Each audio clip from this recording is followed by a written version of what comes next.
Hello guys, இன்றைக்கி நம்ம எல்லோடைய ஃபேவரட்டான கேசரி எப்படி சிம்பிளாக செய்யணும் பார்க்கலாமா? ஃபஸ்ட் ஒரு பேனில் நெய் ஊற்றிக்கோங்க. நெய் ஊற்றின பிறகு முந்திரி, திராட்சை ரெண்டுமே ஆட் பண்ணி நல்லா ஃப்ரை பண்ணுங்கள். அதுக்கு நல்லா கொஞ்சம் கலர் மாறட்டும்.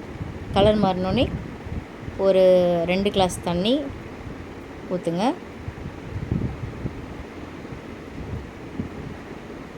அது நல்லா பாயில் ஆகட்டும். நல்லா பாயில் ஆன பிறகு நமக்கு தேவையான அளவு கொஞ்சோண்டு கேசரி பவுடர், அது ஆப்ஷனல் தான். நல்லா பாயில் ஆன பிறகு ஒரு கிளாஸ் ரவை, அதை நல்லா போட்டு நல்லா மிக்ஸ் பண்ணி விடுங்க. இந்த கட்டி இல்லாமல் நல்லா மிக்ஸ் பண்ணி ஜென்டலாக மிக்ஸ் பண்ணி விடுங்க.